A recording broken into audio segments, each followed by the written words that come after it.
Hello to all my people, and if you're watching live, checking us out on YouTube, or listening on your favorite podcast provider, you are most definitely my people.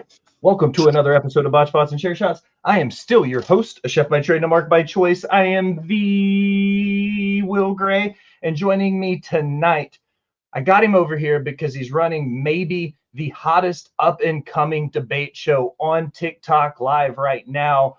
It's our boy, Farmer Tim Farmer. Tim, the fuck, how are you, man? I am so glad to have you here on the big show on a Sunday.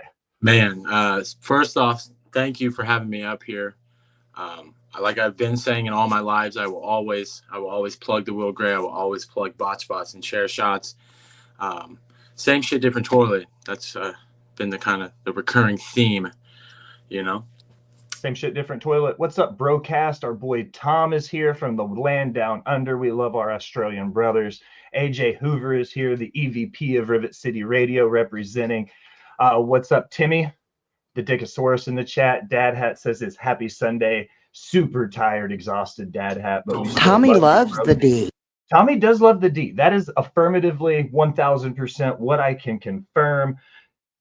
Speaking of Tommy loving the D, he is our loving little brother. But this man, if Al is my right hand, this man is my left. He is the host here at Botched Spots and Chair Shots with me, the host at Nerdy News. He's the co-host of NXT on Tap, host of Boyfriend Time, host of the Wolfpack Podcast, host of Boyfriend Time Reacts. The man, since I took a step back, he has usurped me as being the hardest working man in podcasting. It's everybody's favorite Ginger Ninja Jax. Bo Jax, how the fuck are you on a Sunday? I'm doing pretty good, man. Went to some baseball this afternoon. Watched my team win, so in a good mood. That's always fun when your team wins. I'm a UT Volunteers fan. It's no question. I wear the same hat every day. I'm a Tennessee Titans fan. It's not easy being a Tennessee sports fan. It's just not easy in any capacity. Rounding out our quartet tonight, she is the Beyonce to my Hova. She's the Bonnie to my Clyde. She's the brains behind Rivet City Radio. It's the boss bitch, Al. Al, how's Sunday? It's good. Nice, chill, relaxing weekend. So far, so good. So far, so good. Yeah, doing some things.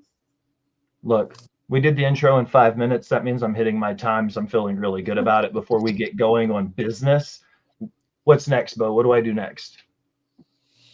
I have to appease the algorithmic gods. Yes, we all have to do that. If you're watching at youtube.com/Rivet City Radio, it is free to like and comment and subscribe and do all those things. It boosts the algorithm. We'll get there later. If you have twitch.tv/Rivet City Radio, it is free to like and comment. It is not free to subscribe. If you have Amazon Prime, we will also get to that later. If you're watching us on x.com, there's only like 2 of you that do it, but we do it. So if you're there, there's 10 in there right now. Fuck yeah, 10 people watching on X. I love every single one of the 10 of you on X. And the majority of you are listening on the audio only platforms, and we love you for carrying us there. We are currently ranked on Apple Podcasts. We are currently ranked on Spotify as one of your top wrestling podcasts in the United States, and we love you for it. Ladies and gentlemen of the panel, it's time to get to work. I ask this question, Tim, every week to start this show.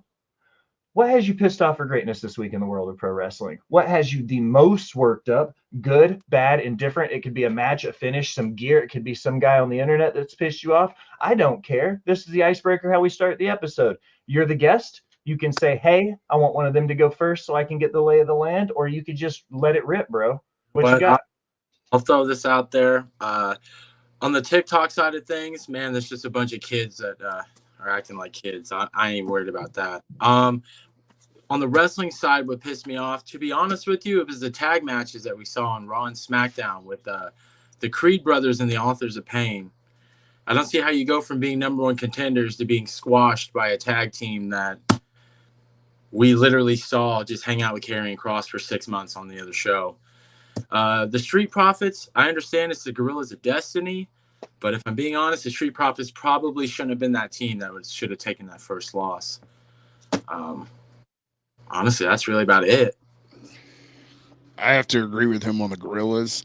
They should have brought in 2 jobbers and made the Gorillas look impeccably unstoppable. And when you put them against the Street Profits, you can't make the Street Profits look like 2 just chumps. So you don't make the Gorillas look as powerful as they should have looked. This new version of the Bloodline isn't as strong as with Roman there. And it's kind of upsetting. I'm in a tag team behind Tim. I usually go last, but mine is part of his. And my pissed off for greatness is that the Gorillas of Destiny got no entrance. They got looped into Solo and the Bloodline. And if you'll take the time to identify these men as the 7-time IWGP tag champions, they held the belts till they walked out of the company, all the things you'll say about them, but you won't give them a proper entrance and call them by their government name. That kind of pisses me off. WWE has more money than God, ironically. So like they could have, sucked Bushiroad's wiener a little bit and gotten the rights to be able to call them Gorillas of Destiny. Yeah, but the WWE.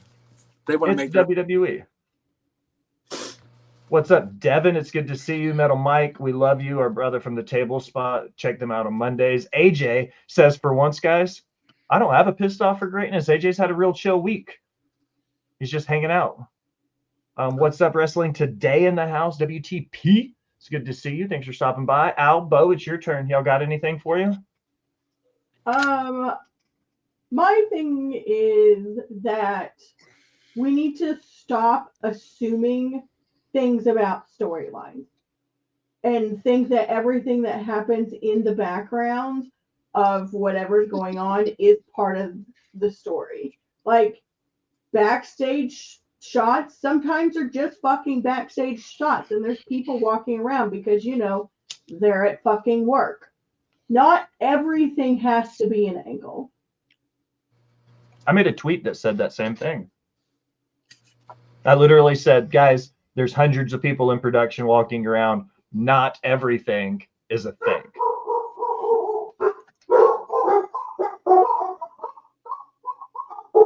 Hey guys, I miss y'all too. I know, it's okay. Well, I will tell you, I'm not pissed off at anything. I am over the moon and ecstatic that the fact that I get to watch Jordan Grace do her shit twice a week right now. There's nothing better than that. I mean, come on. She walks out on like I didn't think anyone saw it coming. Her walking out on NXT. I had no clue.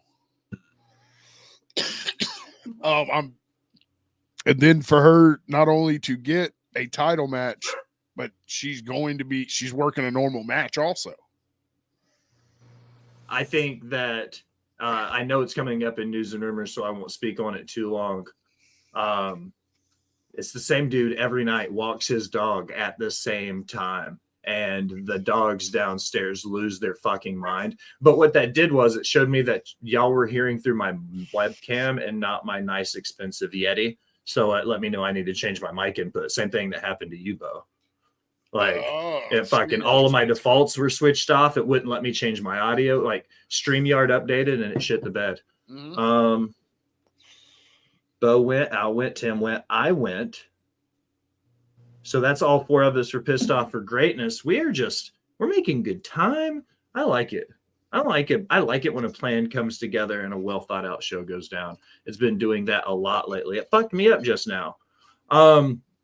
This is a fun one because all 4 of us watch different wrestling all week. So I'm curious to see, because we had some big shows come up. Do you guys have a match of the week?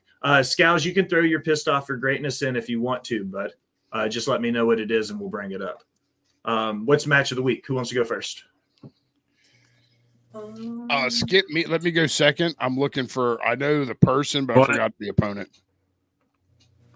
Go ahead, Tim. I'm going to say the Battle Riot 40-man match at Battle Riot 6 last night.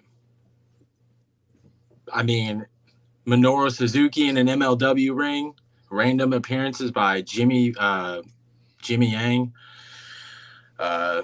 freaking Paul Walter Hauser, Chris Danger, even. Like, I understand that happened last night, but oh yeah, 10 out of 10.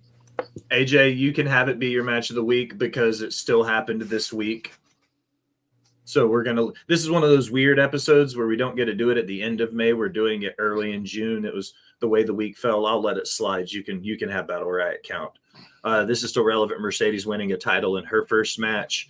That's his pissed off for greatness, is that Mercedes had no build in a story. She just came in, went to work, won a title.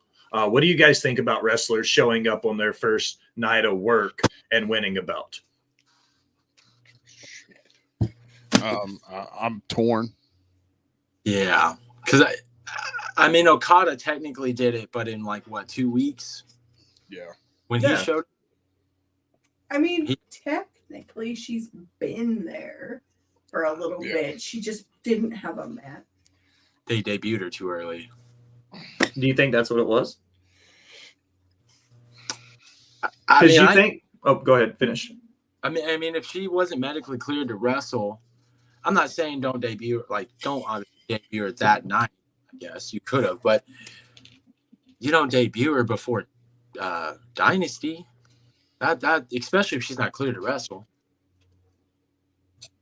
I could understand that. I think she may have been debuted a little bit early, truth be told, because if she was, they said originally it had been reported that she was cleared in December or whatever. And Tony Khan was like, don't you think if she was cleared in December, she would have been booked for, Revolution. She would have been booked for World's End. She would have been booked for Wrestle Kingdom and Battle in the Valley. And, like all of those big shows that both promotions she's under contract with, she would have been working this whole time. And Tony Khan was like, she hasn't been cleared. So I think they also may have jumped that shark just a little bit. I just realized the overhead wasn't. We are just dropping the ball all kinds of ways tonight. We never even turned the office light on in here. I was wondering why it looked so fucking dark. It's just all over the place. It's off the rails. But yeah, I forgot what I was saying. Never mind. So you got a match of the week? Jonathan Gresham. Oh, fuck yeah, dude. Versus Sammy fucking Callahan. Gresham's new gimmick. Listen, I know Farmer Tim's a debater. We can debate about this because there ain't no change in my mind. This is one of the best versions of Jonathan Gresham I've seen in years. Oh, no doubt, for sure. I was on Smacking It Raw last night, and I actually swallowed Jonathan Gresham's new gimmick, and I said he looks like an angry Great Muta. He does. With the black mask and the black mist and everything he's doing right now. He's like an angry Great Muta. But what I like the most about it's not mist. He's like it's almost like a regurgitation of an ooze that he's used, and he puts it on his hand, and like a manimal claws you. I'm here for it. I mean, this might be a low shot to the belt, but he's got to do something to compete with his wife. That's true. His wife's holding the spotlight. And she has been for years, dude. Keep in mind, she was the first woman to hold the digital media title, and then that skyrocketed her to winning the Knockouts title off of Mickie James. She had that banger of a match with Tasha Steelz after Tasha won the Ultimate X match. Like, what's up, Tommy? Thank you for the subscription. I will call you Tommy this time for subscribing, Tommy. I appreciate you. Yeah, Jordan Grace is definitely the spotlight of that family for sure. For sure. That was also a fantastic match. Al, you got one? I'm gonna say, and everyone's gonna shit on this, but I just love me a cage match. Like, I'm not even gonna lie. Don't shake your head at me. And I love Becky, and I think for like sentimental purposes, because this is kind of like the end of a sort of era for her. I'm gonna go with the Becky Liv cage match. What's up, Temple Plays? Bunch of dickheads hanging out talking about wrestling, fool. I disagree with everything you said, because I think, what's up, Get Your Podcast, Eddie Just in the house. I think that cage match, again, This is funny that you would say this because last night on Smacking It Raw, Vince swallowed the entire thing, the whole segment leading up to Dom and Liv. That was it. And I was like stretching and like popping my elbows and getting ready. And me and Vince went on this like 20-minute tirade arguing back and forth about this cage match. And I was like, they had a good cage match. And then they started putting hats on hats on hats on hats on hats. Like, they were adding things to this match that didn't need to happen, that didn't need to be involved, that just seemed extra. And I was like, it just was too much. So I don't disagree. The cage match itself was good. All the afterbirth was ridiculous. The bullshit with the timing, like, you're a multi-billion-dollar TV deal, but you didn't remind your company that you needed an extra 4 minutes of overrun. Like, NXT regularly gets their overrun, but you forget to do it on your biggest show you have. Like, hold on a second. Let me see if I'll pick up the ball you dropped, Triple H. Like, sorry.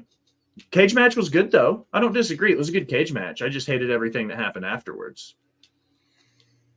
Well, yeah, that's like one of the best parts of that story, I guess, when it pertains to Liv and Rhea, is that moment. The Dom and Kiss, like, I think that might be the best story Rhea's had since she's gotten that title, is now that she's dropped it. Like, this is the best story she's had going since she's had it. Al, you and I agreed on that the 90% of the time she held the belt. Because there's that rumor out there that they punished her with a shitty title reign because her and Charlotte went over their time at Mania, messing up everything after it. Yeah, they ran over by 20 minutes, and that's why Cody and Roman only got 45 minutes instead of being able to go to Broadway, because they were supposed to go like 70 minutes, and they didn't get their time.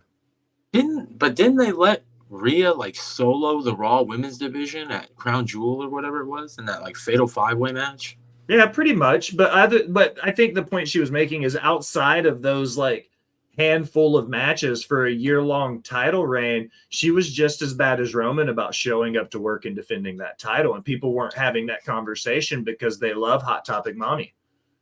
I mean, you're right. You're right.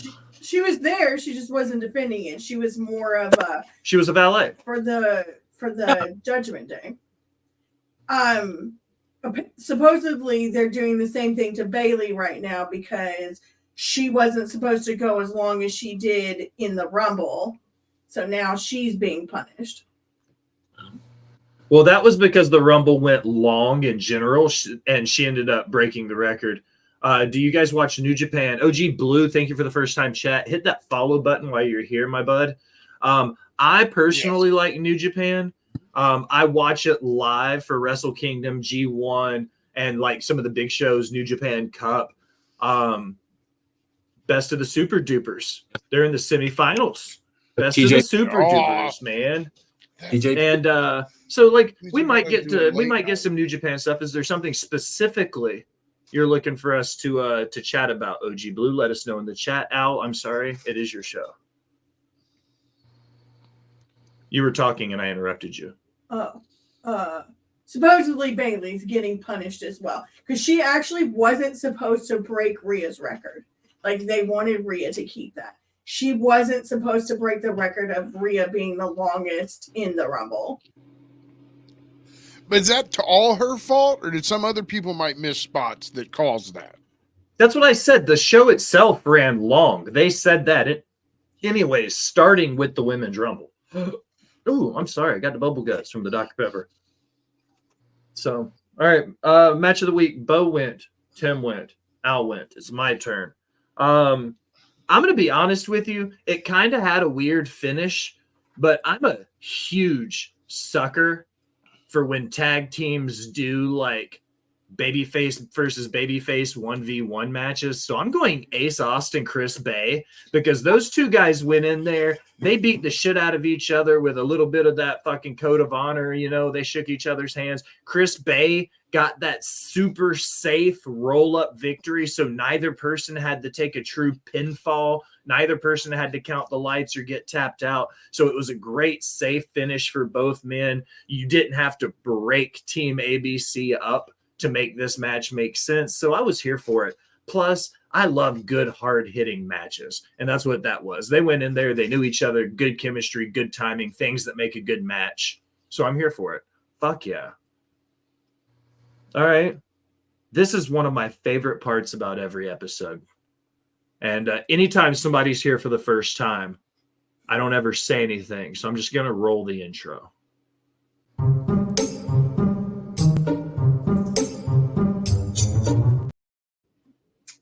So today on Ryback and Ronda's tinfoil hat moment, we're going to start with Miss Rousey, who kind of has shut up, really.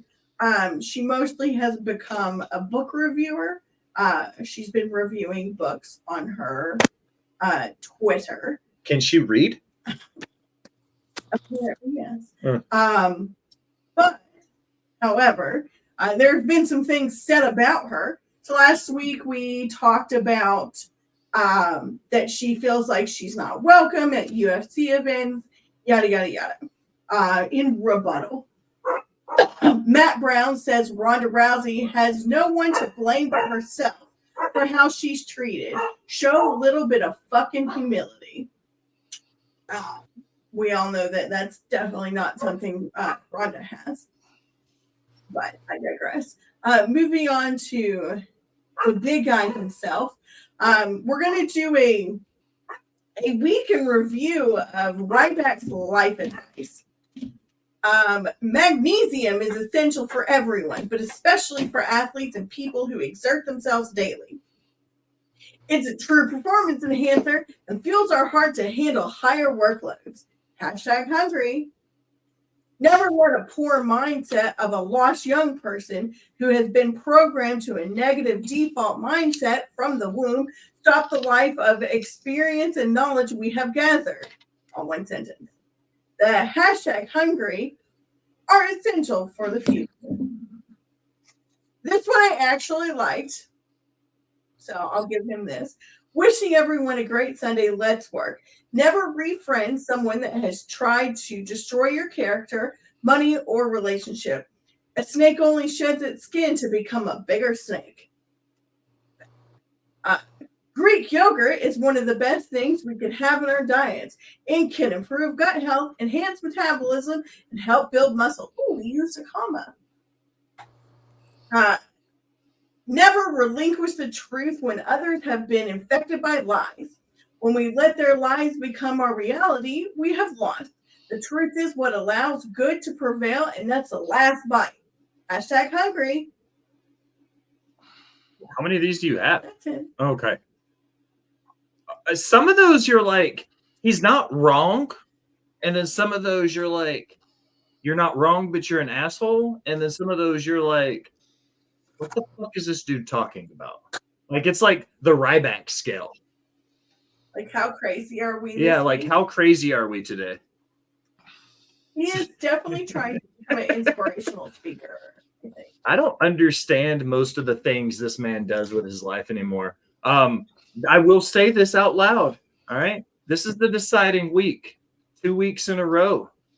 Other segments about performed Ryback. Wow. So if Ryback doesn't perform this week, we might replace it next week with something spicy. That's rude.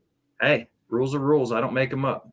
You do. I do make them up. And You're I'm right. your boss, so I veto. Al doesn't like that. Apparently, even Tim saw it on her face. He was kind of like, "Oh, I was about to get beat up." No, I don't like that. Is Matt Ritter in the somebody get Matt Ritter? I need him on standby. Why? Because you're about to get fired. Oh, wow. You think Matt can do the outro? Yeah. I would love to see that. All right. What do you guys think about Ryback and his craziness? Where on the Ryback meter are we this week? How crazy is the big guy? Oh, he's pretty fucking out there. Yeah.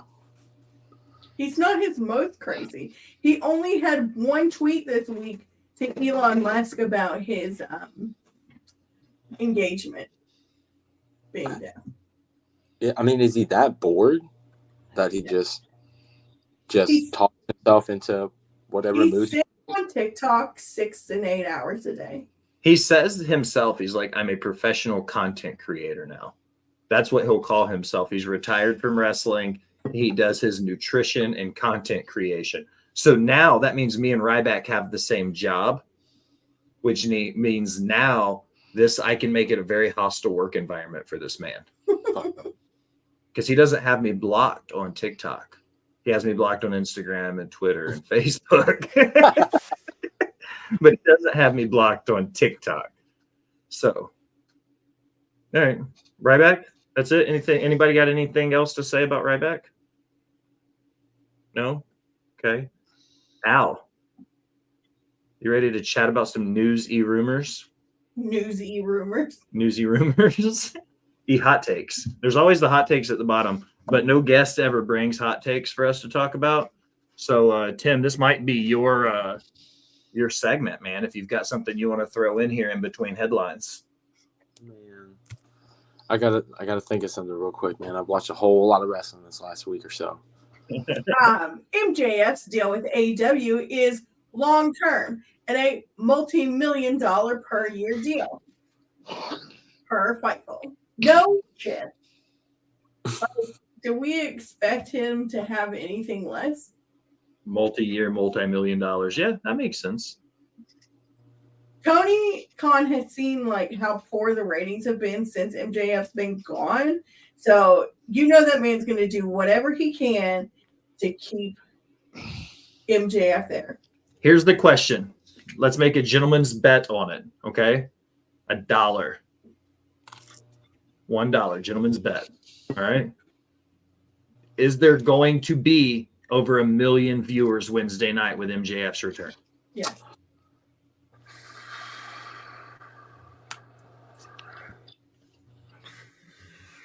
I don't know. I think they get close. I think 875. 875 is a good bet. Scout says hell to the no, not even close. Collision only got 122. Woo! Wow. 122. Like, Hey, that's better than some other shows. Hey-o. I was watching the MLW show last night on YouTube for free, and at one point there were 30,000 people watching it. Like, that's super impressive for MLW. Like, I'm hyped for that. Indie wrestling is hot. Bo, what you think? MJF, they're multi-million-dollar deals, all that nonsense. Will he get 1 million views? No, they're not going to pull 1 million. They'll skate close. There will be some interest, but not enough to maybe move the needle as much as Tony Khan thinks. Yeah.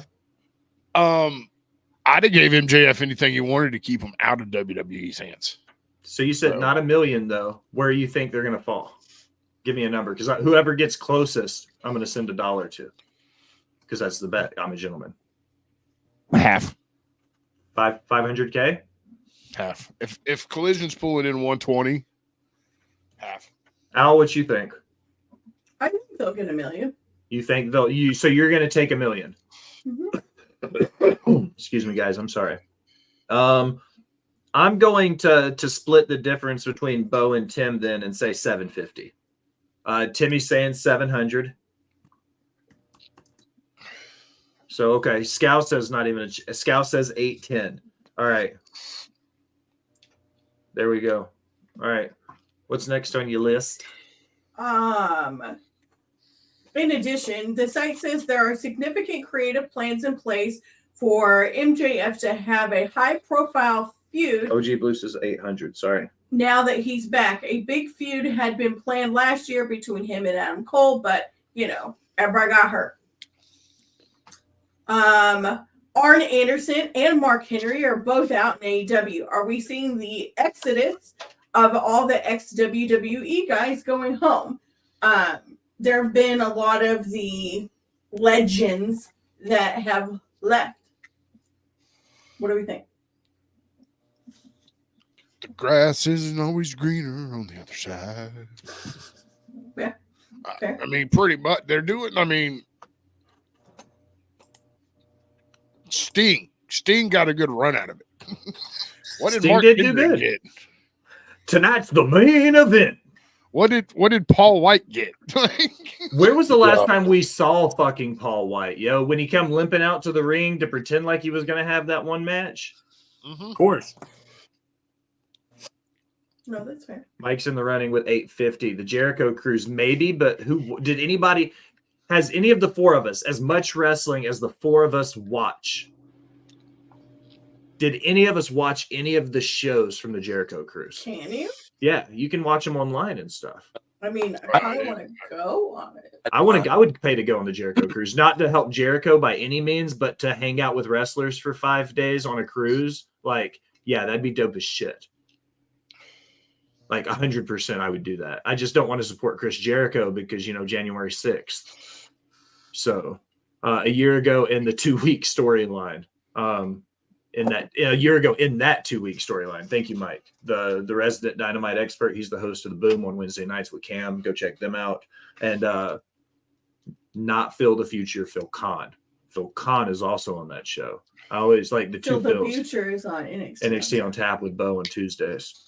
What's next on the newsy rumors? PW Insider notes that there is a universal sadness within AEW over Adam Copeland's injury, as he has become a great mentor and sounding board for talent. Like, you're better than that, Edge. Like, you knew you shouldn't have taken that bump. Hold on a second. Y'all keep going. I've got a video I want to play.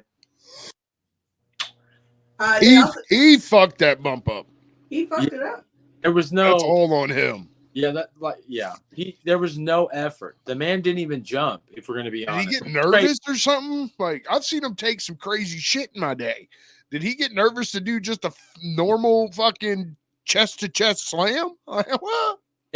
I think he was gassed. If I'm going to be honest with you, it was a good match. Not taking anything from the match, but I think by the time he got to that high spot, he was gassed. There was no effort whatsoever. Zero. I can't. Oh, I'm sorry, Tim. I can't play it here because there won't be any audio for it. I'll put it on TikTok after the show.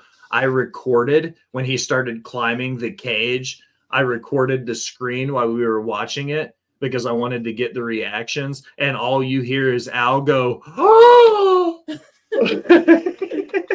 I was going to play it so you could see her reaction, but you wouldn't be able to hear her reaction, so it doesn't do it any justice. I'll upload it to TikTok after the show. If you send it to yourself on Instagram. I can open it, maybe. No. Yeah. Okay, I'll figure it out. It's not important. No. They also say Adam Copeland now owns the rights and trademark to the Brood, and that's how he was able to use it at Double. I know we had talked about that during the show. Okay, that makes sense. He bought it. He bought it. WWE also left the Rated R Superstar laps and a few of the other ones.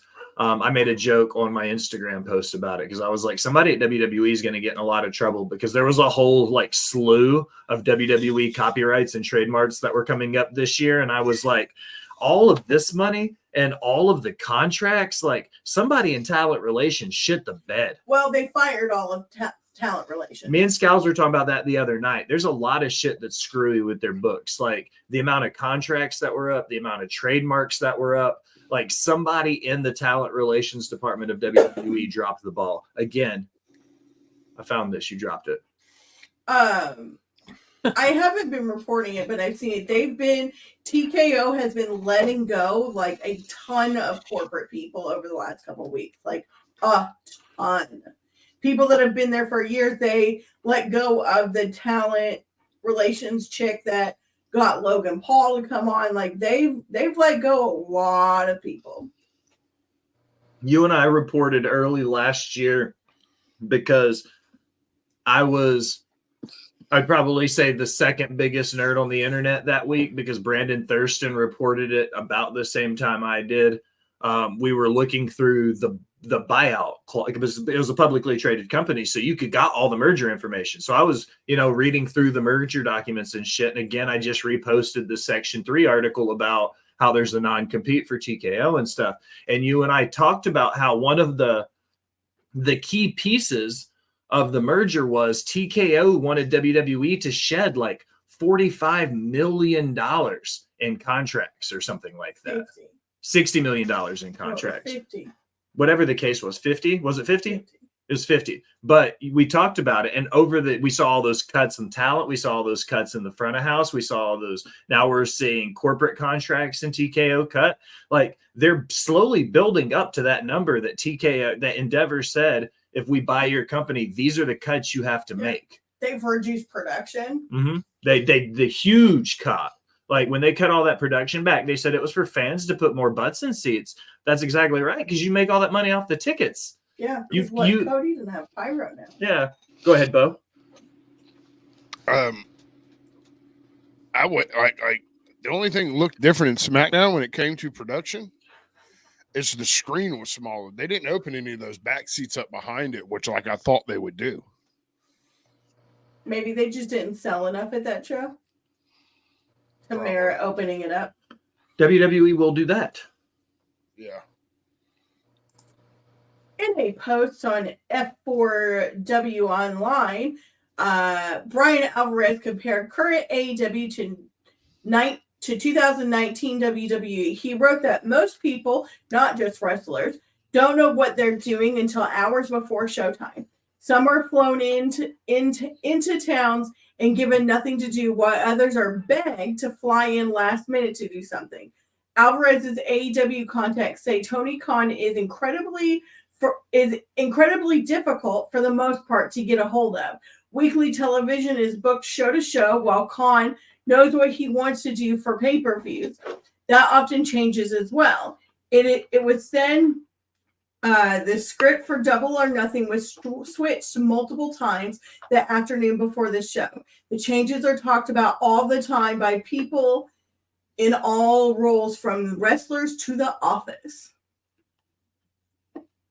No shit. Somebody who has never booked a wrestling show before decides to 5 years ago, I'm going to fucking book wrestling. Changes his mind all the time when he doesn't let anybody help him book. Gee golly whiz, who would have thought? Bo, you and Tim can go. I'm looking for something for this. Tim? I'm not gonna lie. There is critiques on AEW. You can critique any pro wrestling show, but to me, I feel like it is just people that complain about change, something that they've been asking for the 15 years before AEW showed up. No, that's fair.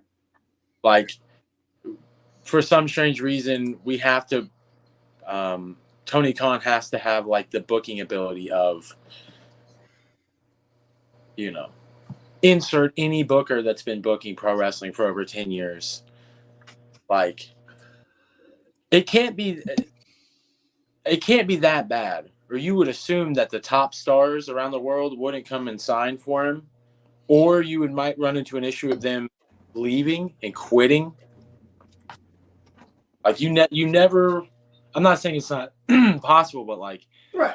When do we ever really hear about a AEW superstar going like, "Hey," outside of Ricky Starks last week, but like, who's been like, "Hey, F AEW, I'm done, I'm quitting"? Like, Punk? CM Punk.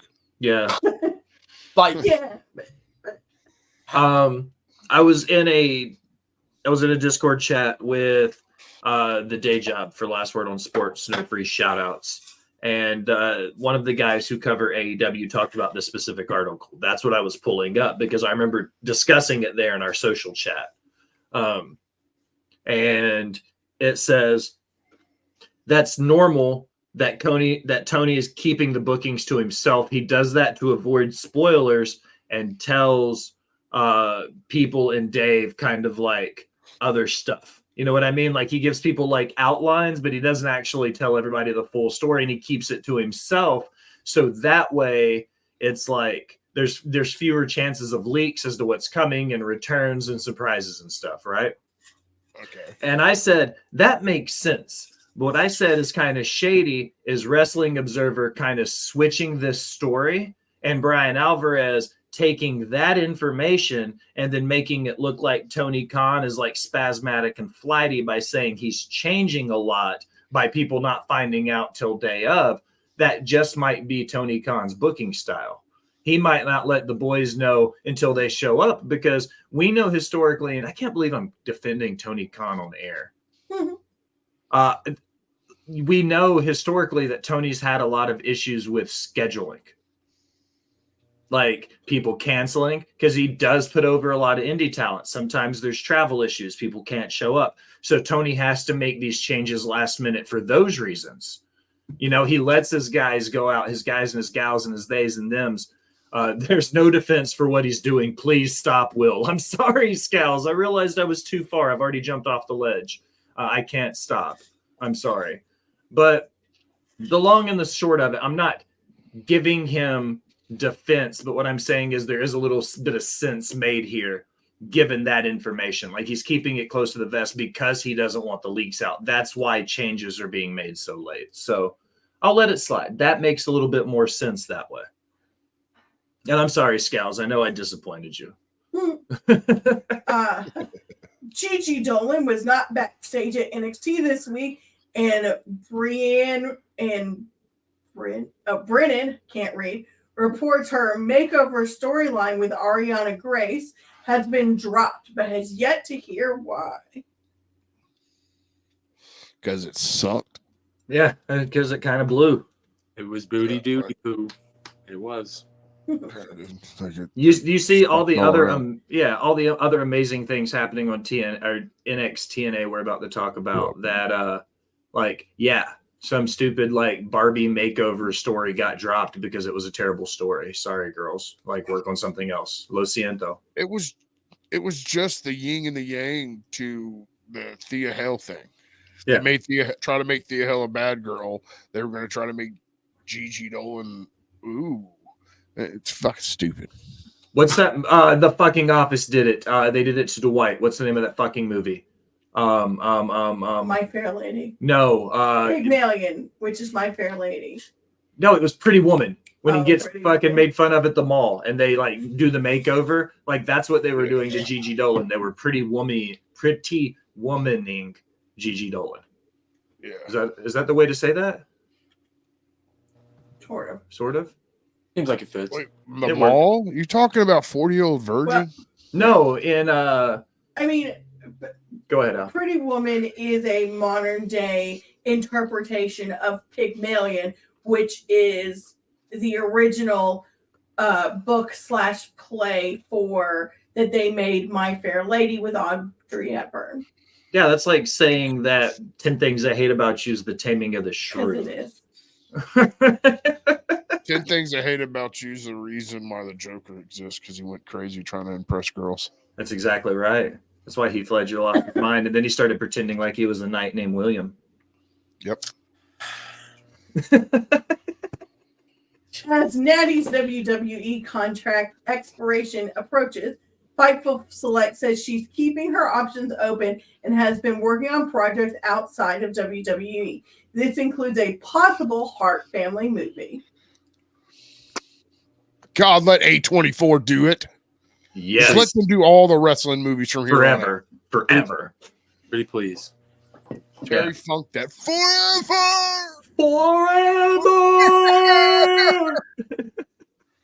Like, fuck. A24 is the shit. Fucking bees. If bees had knees, they would look like A24 movies. Yes. They Sir, would. you're absolutely right. So I've noticed, with Becky and now Natty, TKO is letting these kind of bigger women's contracts expire. Like the men got, other than Drew, got signed pretty quickly. Do we think that the women's division is taking a shift? Or do we feel like maybe TKO might not be the place to be for the ladies? Do you guys care if I go first? Yeah, go ahead. I think what TKO is doing And I made a video about it on TikTok with their contracts. How they'll sign you, say they sign you to a 3-year deal. They'll sign you to that 3-year deal. And then every 90 days when they do their quarterly profit and loss meetings, they look at that list and they go, wrestler A made X amount of dollars in that 90 days. Okay. But wrestler A only brought in Y amount of dollars in merch and revenue and blah, blah, blah, and all of that, right? So they look at those two numbers at the end of that 90 days and goes, wrestler A costs us this much money, but they're only bringing this amount into the company.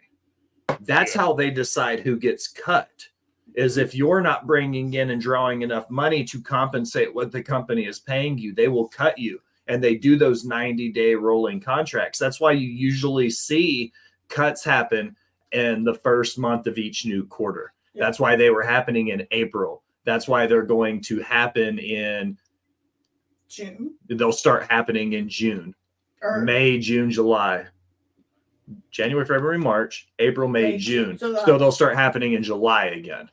Is the next round of cuts using the same cycle they've been doing for years. To what Scal said in the chat, I still believe she is signed and they are just not announcing it. If that were true, they wouldn't have let all of her trademarks lapse. Ooh, that's a big red herring, a smoking gun, if you will. They stopped fighting for the man trademark with Ric Flair, and they have they had applied for the trademark, the re-upping of the trademark for Big Time Bex, and they have let that expire as well. So unless they're doing a complete secret rebranding of her, which I doubt very highly, because those are two, I mean, her merch is pretty popular with those two things. She has said for a long time that she wanted to take an extended break. That's actually my next headline, that Meltzer reported that she's taking an extended leave. She has said in many, many interviews that she wants to focus on being a mom for a while and, having time at home. And with Seth recovering from injury, now is the perfect time. She was supposed to have had a break right after she lost. Was it Mania? Yeah. She lost at Backlash? A Backlash. No. When did she drop the belt to live at Backlash? No, she dropped it at King and Queen of the Ring. King and Queen of the Ring. No, but before. She was supposed to take a break after Mania. And then Rhea got hurt and she won the title. Rhea got hurt and they begged her to stay a little longer and she agreed. Bingo. She wasn't supposed to be around because what they didn't want to just put it on Liv and that be it. They wanted to build a story, that Liv, to give us Liv, because they've seen with Liv in the past that if they shove Liv down our throats, we know likey. She does use the Big Time Bex for every now and then. She doesn't always use the man. And they still sell Big Time Bex merch, like a lot of it. So she used Big Time Bex before Mania, didn't she? I don't recall her using Big Time Bex since 2020. She was Big Time Bex right after she first returned in 2022, and she stopped working that gimmick about midway through last year. And switched back to the man. Yeah. But so they she's let still both go. Yeah, whatever the case is, both have been lapsed. So, but yeah. I think she's going to be back, but I don't think we're going to see her for a long time. Her not having a current contract is a moot point because we all know that she's not fucking going anywhere. I don't know, Tim. What'd your meme say on TikTok, man? Rebecca Quinn is all elite. That looked pretty fucking fly, right? Sure, it sure did. It drew a lot of eyes too that day. It did. It drew a lot of eyes. I mean, anything's possible, man. I don't think Becky's the one that's going to leave. I'll say that. Spots have been botched. Chairs have been shot. You're right. I mean, she has made several statements in interviews that she has been unhappy about the fact that they didn't immediately start contract negotiations with her. She had that whole thing about, what was it with the lemonade? The lemonade shirt. Yeah.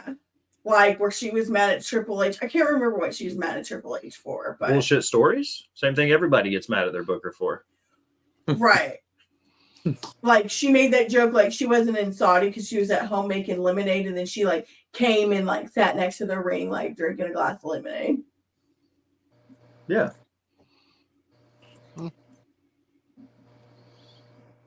No, I think that they'll just pay Seth a little more. I don't think they'll sign her to sit at home. Like, if it was Vince McMahon still running things, yes. But TKO is a large corporation, and honestly, like, in large corporations, you are fucking replaceable. They're not going to pay Becky to sit at home and be a mom. Like, that is one thing I can guarantee that they're not going to do. Hi, Mateo. It's good to see you, bud. Like, business-wise, like, that is stupid. If they're not going to renegotiate their contract, they're not going to pay her to sit at home.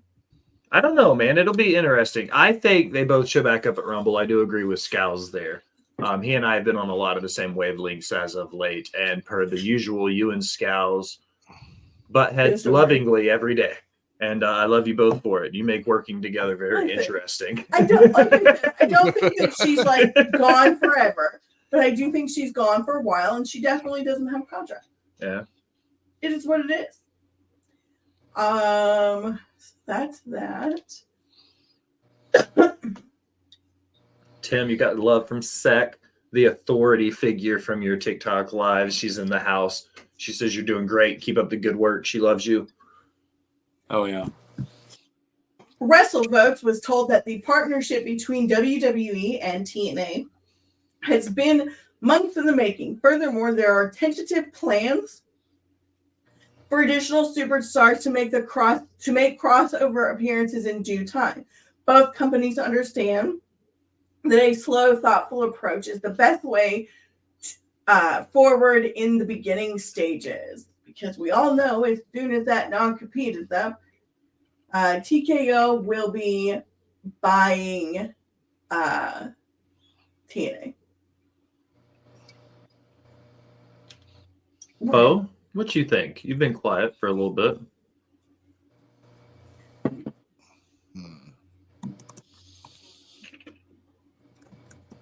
I think with any merger of a company, stuff's going to fall through the cracks. And especially if you're laying off so many people, like corporate-wise, not even wrestlers, the people we don't know about, that some of these contracts will fall in the cracks. Mm-hmm. I kind of enjoy not knowing if they've signed or not, because then I get to make shit up in my mind. Fantasy booking 101, right? That's one of the perks about kayfabe. Yes, sir. Ritter says, I think Becky is going to TNA because I'm watching it now. Shut the fuck up. She was watching last night. She was in the chat. I saw 100%. According to Bo can fall through my cracks. No, hey, giggity. That's right. According to Fightful Select, the controversial ending of Gunther's win over Randy Orton and King of the Ring was not planned. Orton's shoulder was not supposed to be off the mat during the final pinfall of the bout. Well, no shit. Like, come on, guys. Like, we all knew that. That's why they're scrambling. Like, sometimes people fuck up. Yeah. It's called live TV. Yeah. Sometimes people fuck up. Even players slip. Stop latching onto it. Like I said in my Pissed Off for Greatness, everything that happens isn't necessarily part of the work. Things just happen. Agreed. Not everything is something. Yes, not everything is something. According to Daddy Meltzer, the numbers being talked about in AEW negotiations for a new TV deal are said to be considerably more than the range that would make the company profitable, which is north of $110 million per year. There's also talks of figures being between 50% and above, as much as nearly double the current number said to be already on the table. So you're going to give a non-profitable company more money. Okay. Do what you do, Discovery and Warner Brothers. Just stop making me pay $50 per pay-per-view. And I don't give a shit what you should do. I 100% agree with that they need to stop with that. Go to fucking Max, guys. It'll make it everybody. I think they'll get more views and they'll make more money if they go to Max. Exactly. Yeah. Also, per Danny Meltzer, WWE's main roster minimum salary is now $350,000 a year. That's more than the league minimum in the NFL.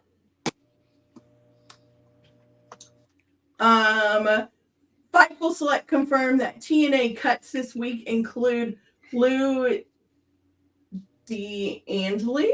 There you go. Better known to wrestling fans as Lou E. Dangerously from ECW, Lou worked as VP of Marketing at Anthem Sports Group.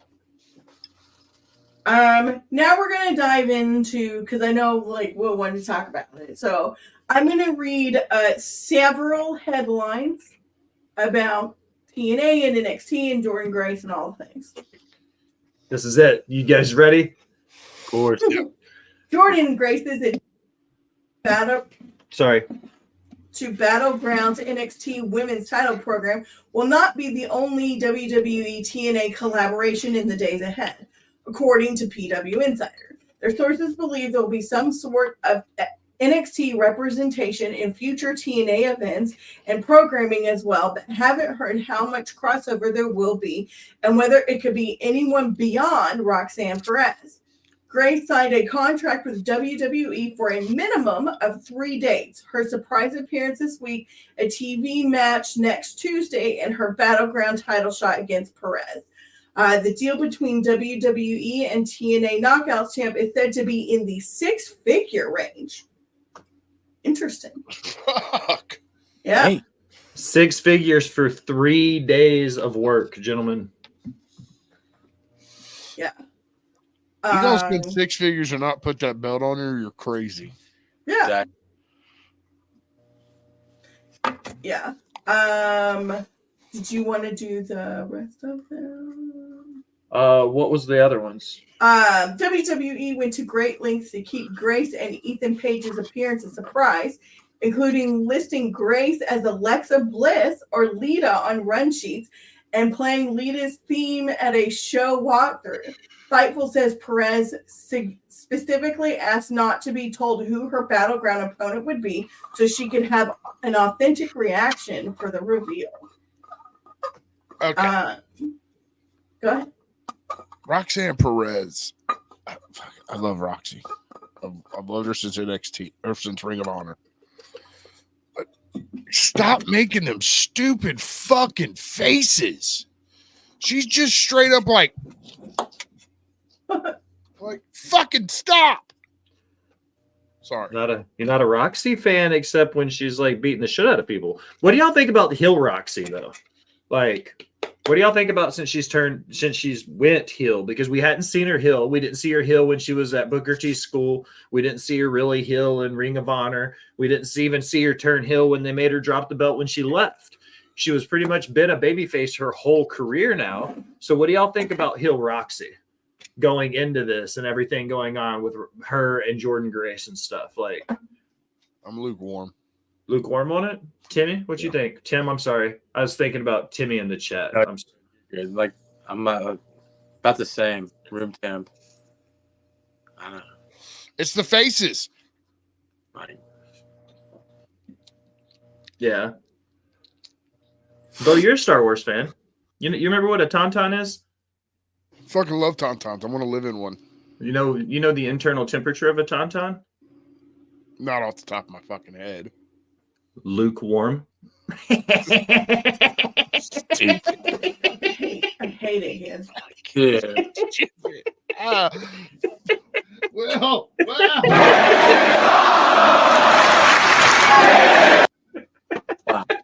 I'm sorry, Al. It's your show. She's gonna fire me and make Matt start. Hey, listen. Des says I couldn't even type it out fast enough. Listen, I called for Matt Ritter and he showed up. So, I mean, he's waiting in the chat. did take over. Say his name and he'll appear. I believe in Matt Ritter. Lord. That was not rehearsed, by the way. No, not even a little bit. WrestleVotes indicates that it's possible that TNA Knockouts champ Gordon Grace will defeat NXT Women's Champion Roxanne Perez at NXT Battleground on June 9th. For what it's worth, PW Insider says some in WWE claim that Roxanne Perez legitimately did not know who, blah, blah, blah. We already read that.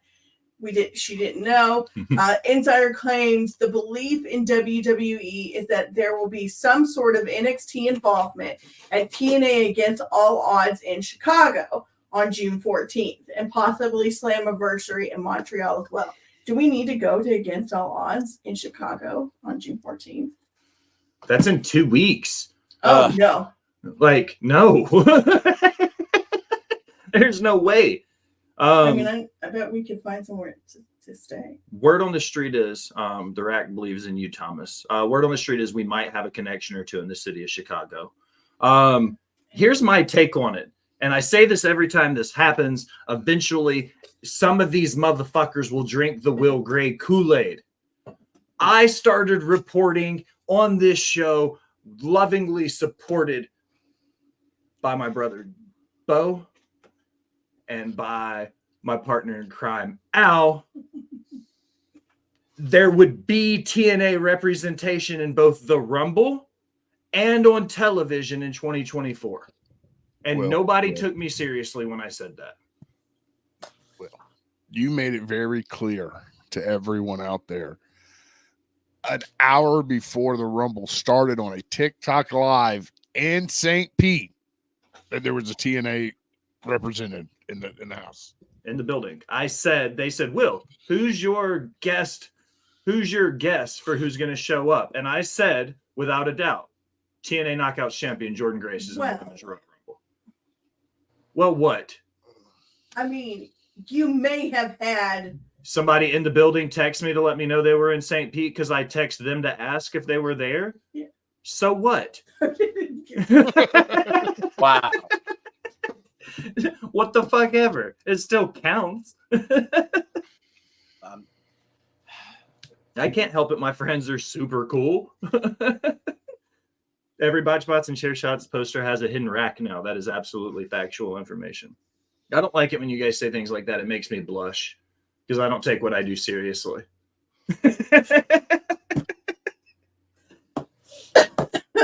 Moving on. I'm done. How's your buddy Mike? Fuck you, Bo. You were going to bring that up. Fucking curious there. I didn't mean for it to be that way, dude. I was just like, never mind. I'm not even going to talk about it on air. It's embarrassing. I don't even know what you're talking about. Well, to be fair, TNA would have been represented without Jordan, cousin Naomi. Absolutely. See, Scals gets me. Don't out my sources. Not technically, because she wasn't in TNA anymore at that time. Fair. Also true. Touche. So that's the last of news and rumors? Yeah. Oh, that means we still got a little bit of talking time to chew on some stuff. Guys, May month in review. This has become one of my favorite Botched Spots and Share Shots episode. So there doesn't have to be a ton of discussion because what I want your just guttural reaction when I ask these questions to you guys, right? If we need the debate, if Bo says something dumb and Al's like, Bo, you're crazy. That was dog water. Then we can have that conversation. If Tim's like, Will, you're fucking stupid, shut up, I'd kick him off screen. But that's not going to happen. So, guys, we're going to start at the top. It's always the easiest one. She still had a match to be shown. True. Fair. No, you're absolutely right, Scouts. That's what I'm saying. So, starting off big, it's always the easy one. It's always the first one. What was your favorite premium live event or pay-per-view from the last month? We had Double or Nothing. We had Queen of the Ring, King of the Ring. We had the TNA pay-per-view. What was before Against All Odds, Bo? What was that? Hard to Kill. Yes. What do you guys think? What was your premium live event of the month? Mine's Backlash King was Queen. King and Queen of the Ring. Yeah.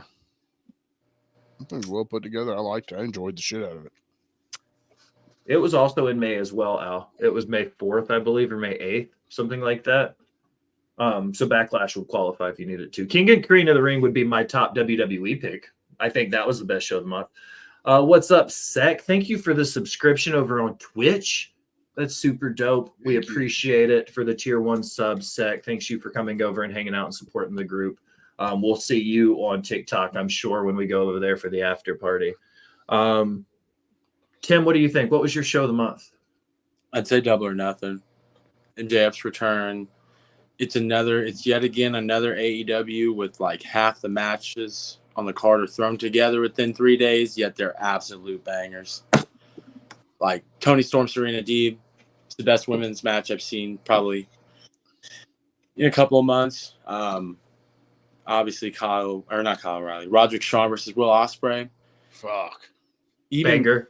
Even Swerve and Christian Cage. It had no business being out there, yet it was a really damn good match, if I'm going to be honest. Banger. Shit.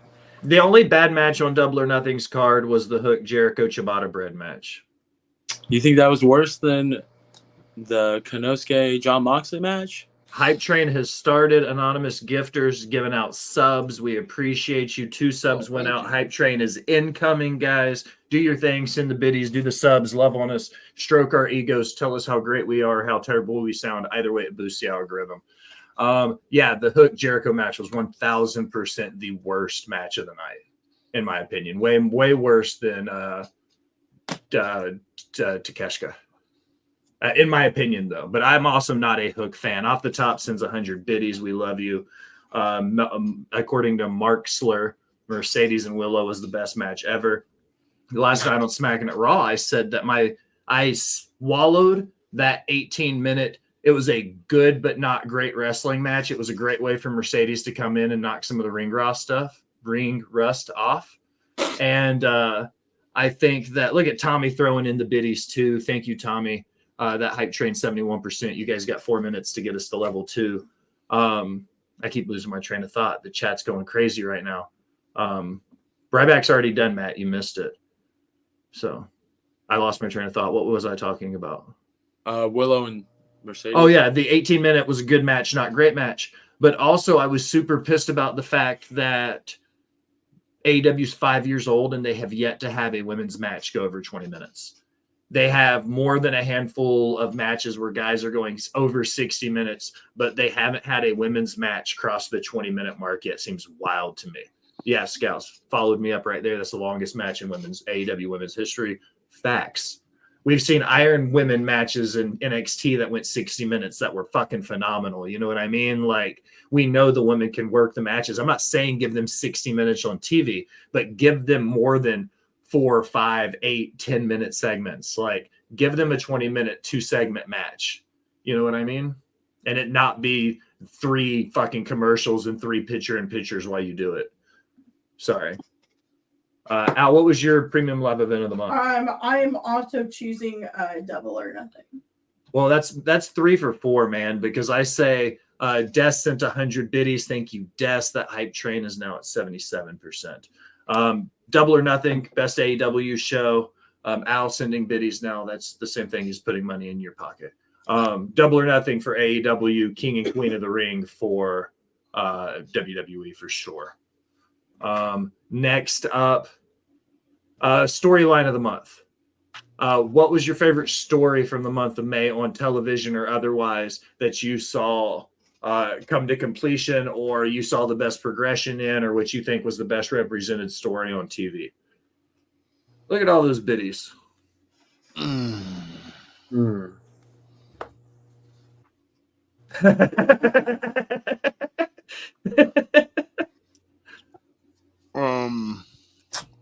Thank you, Des. We love you. Des, always a big supporter of the show. Sec, we appreciate you and love you for coming in tonight and donating. We appreciate all the love, guys. This means a lot. We appreciate it. We really appreciate it. Thank you. Chad Gable. The whole Chad Gable scenario right now is a pretty interesting story. No, I agree. Yeah, I was gonna say Gable. They're doing a weird turn though. I cannot lie. They are. I'm not really. I was a big fan of the. Here we go. Fucking will. I was a big No, fan you of the smacking push into Otis Gable, but I was not a fan of what we saw on Monday. This was also a point of contention on the show last night. We just finished level 1 on the hype train. We love you guys. Starting level 2, you guys are killing it tonight. Thank Chat is you, on guys. fire. Thank y'all. I said last night on Smacking It Raw, no free shoutouts, that I'm not opposed to Gable as a worker. He reminds me so much of Kurt Angle that it makes me sick. My recent love and adoration for Kurt Angle comes from the fact that he is Bo's GOAT. So I've had a new, It's best thing since sliced bread. So I've had a new appreciation for. I went back, rewatched some Angle stuff, and I appreciate Bo. I appreciate Angle because of Bo now. I think there are 1,000 different angles they could have taken him as a heel coach, though. Versus I like what you did there. Angles. different angles. You see, I'm a good writer. Give me a little. Somebody give me credit, please. I need my ego stroked constantly. There's 1,001 angles. And my ego, Tim, not my wee-wee. We'll get to that later when I plug the OnlyFans. 1,000 angles where he could have been a pissed off heel coach instead of this angry, I'm not mad, I'm just disappointed stepdad figure. He's like the watered down patriarchy is how he's coming across now. It's like they saw what Christian is doing on AEW and they're like, how can we water this down to make him look like a high school wrestling coach? I'm not mad. I'm just disappointed.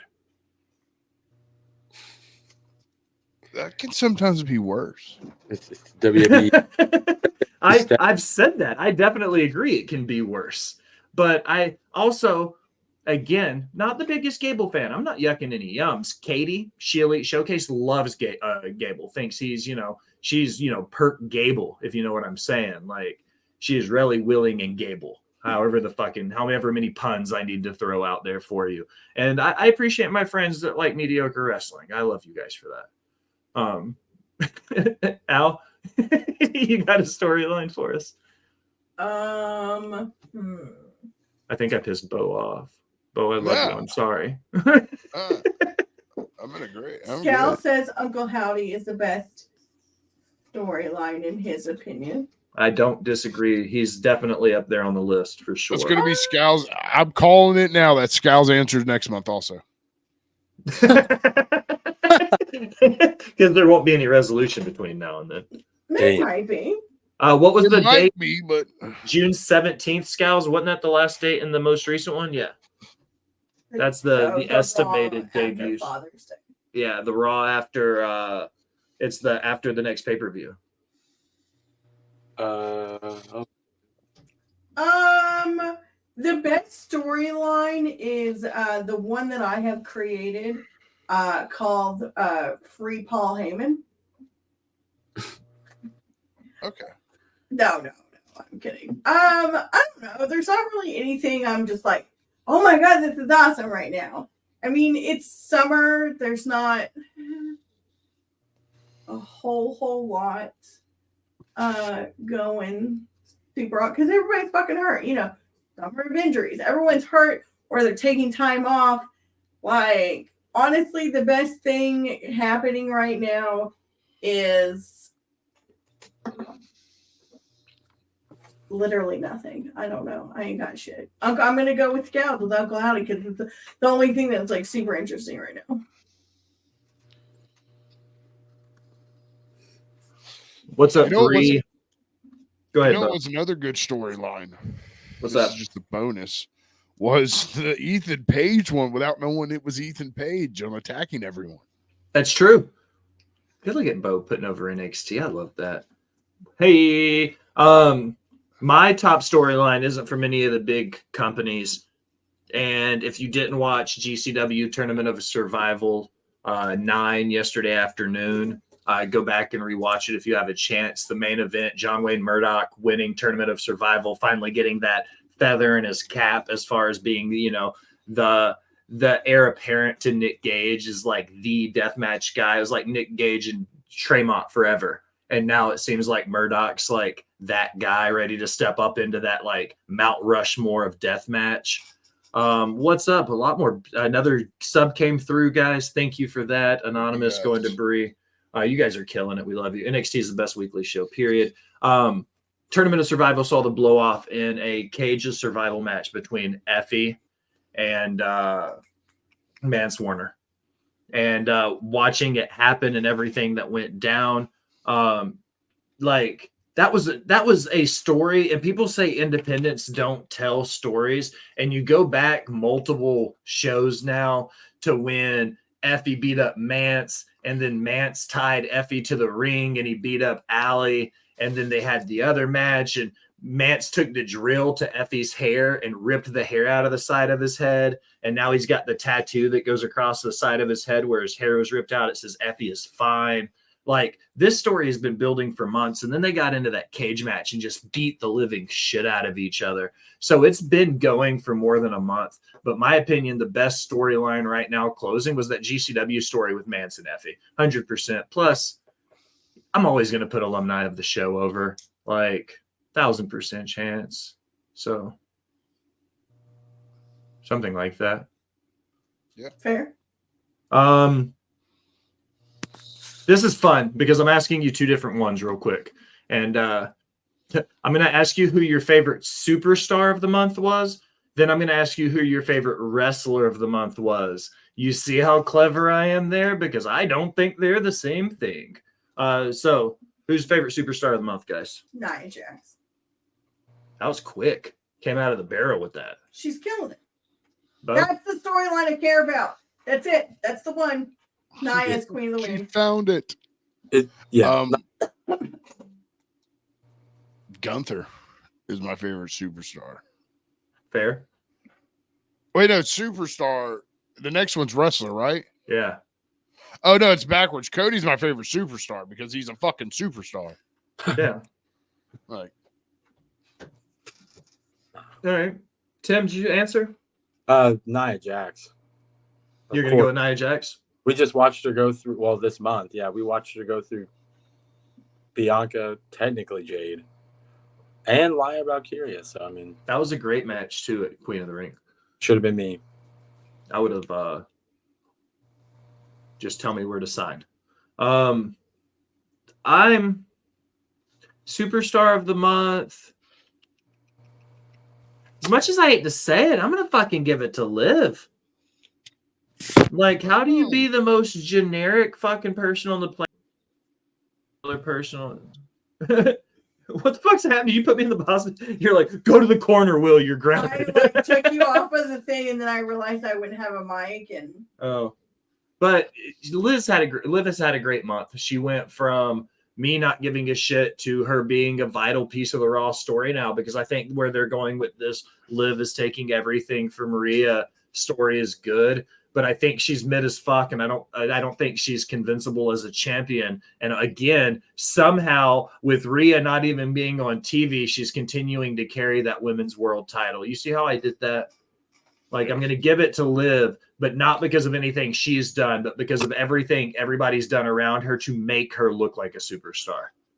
You see? It's called a compliment sandwich. That's how you bitch somebody out without realizing you're bitching somebody out. I'm really mad that I just got worked over live on camera. Because he was like, I hate you for saying that, Will. And then by the end of it, you're like, you son of a bitch. Yeah, I thought you I was like, dog, wait a minute. See, even Sec was like, wait a second, Will. Wait a second. Okay, never mind. He got it. He turned it around. I like see where you did there. testing with you guys, playing with you. Now, who is the best in-ring worker? Who is the best pure wrestler of the month? Gunther. Will Ospreay for me. I'm drinking that Ospreay Kool-Aid right now. Roderick Strong. Roddy's a great pick. Bangers. Just nothing but constant bangers. Now, Timmy says Ricochet. I'm gonna go with.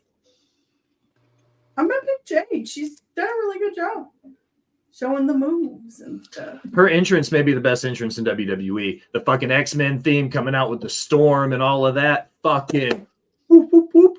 primo. I don't know why Whoop Whoop like I was a fucking juggalo. I haven't been to an ICP concert in like 20 years. You'd go though. I would go to an ICP concert. Tommy went to Rockville to see ICP. It's the only reason he bought tickets. Bree says Gunther for best pure wrestler. So yeah, Tommy went to see ICP. Yeah, it's the only reason he bought tickets to Rockville was to see ICP. That's amazing. That's dedication. All right, NXT. I wrote the article Wrestling's Cold War. I talked about how two world powers who aren't directly fighting each other, but they've taken regional sides in conflict, AAA and CMLL. They're developing allies and pulling people in with TNA and New Japan. So what I'm asking you guys, who is one promotion you would like to see work with WWE or AEW? I mean, we wanted TNA, so. Well, somebody who's not TNA. I think it'd be funny to see, like Tommy said, I think it'd be funny to see an Anarchy in the Arena with GCW. You remember when we went to that bunkhouse brawl and GCW invaded the bunkhouse brawl at Ric Flair's last match and they turned it into like a fucking hardcore death match in the middle of like a 20-man battle royal, and then Mance ended up winning it because they beat the shit out of everybody and left? Like, that was super cool. I would love to see GCW run in and do some shit like that in AEW. I think that'd be awesome. No, I agree. Bo, Tim, what y'all think? Oh, fuck. I'm trying to think. This is a tough one. On the spot, give me an MLW NXT crossover. Dude, that'd be a great pick. I don't want this might be a hot take. I don't want nothing with the main roster. Nothing. NXT is, in my opinion, the best weekly show on WWE. Week in and week out. For me, this is going to be the oddball, okay? I think Defy and Progress, they just merged together last year to build this like super indie promotion in both the UK and on the West Coast. If you look at all the automatic crossover of people that have already been in Defy or Progress that currently work in AEW, there's a lot of natural built organic stories from the past. So I think if AEW started working tight with Defy as an indie, I think that would help them a bunch. WWE, I'm going to go on a whim and say this. They have a terrible reputation in Europe because of what happened with NXT UK. They want to rebuild it for NXT Europe. Partner with WXW and send Gunther over there and have him work in Germany on a small tour, doing like 2 or 3 dates with them. Imagine Walter, their previous like Triple Crown world champion, coming back now, you know, King of the Ring, Gunther coming into Berlin, doing WXW shows. That's a great way to like build your reputation back up with a company, would to send their flower, their poster child back home. And WXW is one of the biggest promotions in Europe. So you think about the fact they're already working at that production level. They're already that big. So like it would be an easy crossover. So those are my picks. WXW for a wild card in Germany. And it could happen in August, a very real chance, says Scals, when they're over there anyways. So write this date down, June 2nd, WXW. All right. So that's it. That's the crossover. Last one, real quick. This is a loaded question, and it's been brought up a lot on your lives, Tim. So I apologize because you guys have talked this to death on TikTok, but I want to bring it up here. Swerve has been working a lot of matches at the beginning of the card, in the middle of the card. He's opening up that 9 o'clock hour halfway through the show. He didn't main event a pay-per-view now. Like, at the core of it, it's one of those dividing conversations between the IWC. Is Swerve being mishandled in his current title reign? I mean, maybe a little bit, but AEW does this a lot, and we've seen them do it several times, where they will put like their belt holders matches at the beginning of the card. Like, it happened a lot with Adam Page. MJF opened the show a lot. I think that's just where they like to put they're belt holders. I think we're just more sensitive to it because it's Swerve and everyone's looking for a reason to be mad at Tony Khan about Swerve. Yep. What's up, you fucking marks? Quentin's in the house. Quentin, thanks for stopping by. Another one of Tim's friends and family from the TikTok world, man. We appreciate all the new viewers stopping by to show Tim some love. We love this shit out of y'all. Y'all have made this a great episode. The chat is the MVP of this episode. I don't disagree with you, Al. Like, it's a good opinion. Tim, what do you think? I would say no. Okay. It's being booked. It's being booked just like almost every other AEW champion. No Except for offense. John Moxley. Well, I mean, of course, but and Jericho technically, but or Omega, or Punk, or MJF. So it's a bunch of, in my opinion, a lot of the. I'm sorry, I love you. You're good. A lot of the title defenses are open challenges, no matter what title it is. It could be the trios title. We see it all the time with the women's. We saw it every time with Orange Cassidy in the International Championship. If I get to see Swerve wrestle on television, like Wednesday, we're going to see Swerve versus Roderick Strong. That match is going to absolutely deliver. Absolutely. And I'm cool with seeing that. Excuse me. So, no, I don't think his title reign is being mishandled. Bo? I don't think it is. I mean, I think he's slowly becoming the workhorse champion. Night in, night out. Even if it's eliminator matches, which I don't understand. Because you want eliminator match means you got to have lightning strike twice when it comes to your champion. You got to be able to pin the man or lady twice to make it happen. Yeah.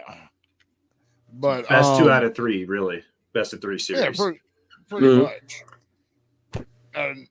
But I think he's having killer matches. He's doing what a champion should do. He's going on these talk shows. He's going to these sporting events with that belt. I just think we're so, like Al said, conditioned to see the champion be what closes the show, because in past, it has been everything builds up to the championship. That's the thing. And I think this is just maybe a little bit of a change. And I don't think he's being misused. He's on TV every fucking week. How many times do we get bored with Raw and don't want to watch it all the way to the end? Yeah. Like, it makes sense to have, right. It makes sense to have, your main event. So, you want main pull from the beginning. I mean, WWE has started doing it where they'll have, whoever is in the main event do a little promo at the beginning, and then we see them at the end. I think AEW, instead of doing that, because they're not super heavy on the promos, they just give us what we want at the beginning, because that's where they count the views from, is the beginning of the show, not the end. Yeah. Mm-hmm. So why not load it up heavy on the front end so that the Nielsen ratings pick it up? Because again, they only read the first however long of the show. Yeah, Scout's promo. It's a new word. I like it. Promo is a promo by Romeo. That's right. Yeah. All right. I think there's been some mishandling of Swerve. I think that your champion needs to be presented as the biggest thing in your company. And I say this a lot, that I feel like he's got Hangman Adam Page syndrome, where everything that's happening in the company around him right now feels bigger than his title. And that's really unfortunate.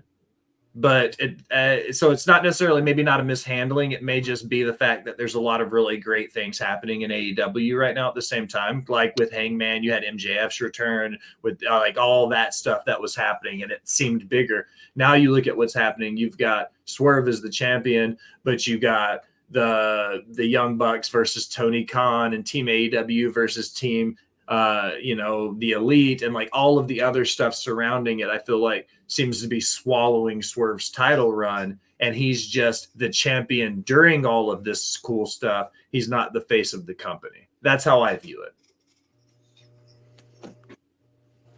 So it's a good thing about being adults and having friends is we can talk about things like this and argue. But oh man, not on TikTok. Not on TikTok. They gotta go make secret lives and talk about each other. But well, the good news is we made it. We're done. It's the easiest 90 minutes every week of my life. Tim, this is the part where we shut up. Plug yourself on air. Tell everybody where to find you, what you've got new and exciting, what's going on with your streams, and what's up. Shoot. First and foremost, thank you guys for having me up on here. It's a pleasure to be up here. It's a great way to kill 90 minutes. You can follow me on TikTok at Farmer Tim Farmer. I go live every day, the ins and why. I'm trying to become the hottest thing on TikTok, the hottest takes in the kitchen via Wrestle Talk. I ain't gonna lie, last couple of days have been kind of slow because, again, we deal with a lot of children on an adult app. But here nor there, I'm gonna keep going. Always, if you guys want to, like I said, Farmer Tim Farmer on TikTok. Give it a follow. Join the live. Drop your hottest takes and opinions. Thank you guys for having me up. Absolutely, Tim. Bo, you're up. Anywhere and everywhere here every Sunday for Botched Spots and Chair Shots. Saturday nights over on YouTube at Boyfriend Time Podcast for Boyfriend Time. Tuesday nights off the top media for NXT on Tap. A slew of other shows I'm probably missing, but follow me on Twitter at Jaxpo2020. Hit the link tree. That was short and sweet and to the point. I love it. Al, you're up. You can find me on TikTok, Instagram, and Twitter at justagirl918. I am on the hunt for someone to gift me with a Ryback action figure. If you have one or want to purchase it on eBay for very few dollars and send it to me, that would be super duper. Also, I potentially need some voice actors for the heel support group comic. I'm going to take a stab at doing the stop motion again. So, but I need people to be the voices. I need like, in addition to Will, like probably 3 other gentlemen. I'll need to talk to my manager and see if I can get booked for those dates. Mm-hmm. I'm just kidding. All right. It's time for me to do it. I'm going to try to do this and be efficient. Remember to follow us anywhere you do anything on the internet, Facebook, Instagram, iHeartRadio, Spotify, Google. You have all the options if you just Google Rivet City Radio or Botched Spots and Share Shots. There's a couple Discord links in the bio. If you click the top Discord link, what that is direct link to the Rivet City Radio and Off the Top Media Discord. That is your direct link to all the hosts and producers and content creators and minds behind Rivet City Radio and Off the Top Media. Directly below that will be your merch link. You get all that sweet Botched Spots and Share Shots and Off the Top Media merch. You get everything from shirts and hats and T-shirts and said it twice and fanny packs. You can get boxers with Bo's face on them. I say that every week, but I'm not sure if they actually exist. You should check it out. Check out the merch shop. Go, go, go, go. 2 things that are muy importante. First and foremost, Amazon Prime. Everybody has Amazon Prime. If you have Prime, you get a free Prime gaming subscription. You have to use it on your computer. Go there. You get a free Twitch subscription to any of your favorite Twitch content creators. Give it to us. Give it to Creation World. Give it to She Elite Showcase. Give it to Wolfpack Podcast or Boyfriend Time Podcast. Give it to Tim eventually if he decides to come over to Twitch. Give it to all of my friends. Just as long as Jeff Bezos doesn't get it, he has too much money. The lifeblood of our network, though, is patreon.com/Rivet City Radio. You get exclusive shows, ad-free playback. You get Up in Smoke Cinema Club watch-alongs. You get the Delicious as Fuck cookbook. You get the articles and blogs from me and Mike. You get all kinds of sweet shit. Guys, church is done. Y'all got anything to say to the class before we go home? No, sir. 90% of all wrestlers are Nepo babies. Don't be mean to Nepo babies. Wow. Wow. It is facts. Damn. I don't even know how to even end this off like this. I will always say this, and I have video record now.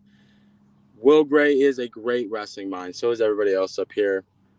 I will always plug this man. I will drink the Kool-Aid. I will go down in those depths. I will also plug Botched Spots and Chair Shots any and all times I get to. This is a great channel. Seriously, people out there, follow, subscribe. Thank you again. Thank you again for having me up. I love you, Tim. That was very nice of you. I appreciate that. So, Bree, we thank you for stopping by. Thank you, Bree. Well,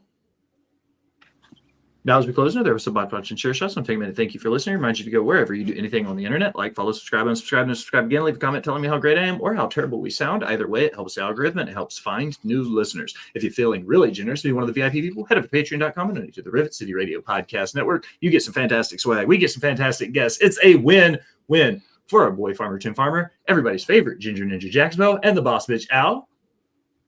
I am the Will Gray. Thanks for stopping by and listening, my people. Bye-bye.